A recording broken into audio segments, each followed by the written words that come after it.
Happy Rajesh വധക്കേസിൽ 7 പ്രതികളെയും കോടതി വെറുതെ വിട്ടു. ഡിവൈഎസ്പി സന്തോഷ് നായർ അടക്കമുള്ളവരാണ് പ്രതിസ്ഥാനത്തുണ്ടായിരുന്നത്.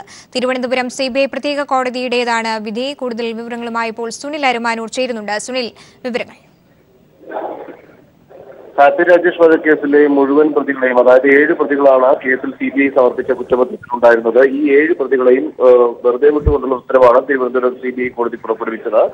പ്രതികളുടെ കുറ്റം ചെയ്തുവെന്ന് തെളിയിക്കുന്നതിനുള്ള സാഹചര്യ തെളിവുകൾ സമർപ്പിക്കാനോ അല്ലെങ്കിൽ സാക്ഷിമൊഴികൾ സമർത്ഥമായ രീതിയിൽ അവതരിപ്പിക്കാനോ കഴിയാത്തൊരു പശ്ചാത്തലമായിരുന്നു പ്രോസിക്യൂഷന്റെ ഭാഗത്തു നിന്നുണ്ടായത്. ഇതാണ് കേസിലെ പ്രതികൾക്ക് ശിക്ഷ ലഭിക്കാതെ പോയത് എന്നുള്ളതാണ് മനസ്സിലാക്കാൻ സാധിക്കുന്നത്.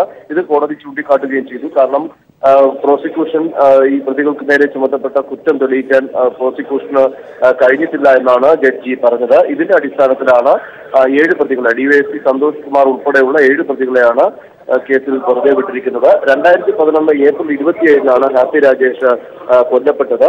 പ്രതികൾ രാജേഷിനെ കൊല്ലത്തുള്ള ജോണി ഡെയിൽ എന്ന തോട്ടത്തിൽ വെച്ച് മർദ്ദിച്ച് കൊലപ്പെടുത്തിയെന്നാണ് സിബിഐ നൽകിയിരിക്കുന്ന കുറ്റപത്രത്തിൽ പരാമർശിച്ചിരുന്നത്.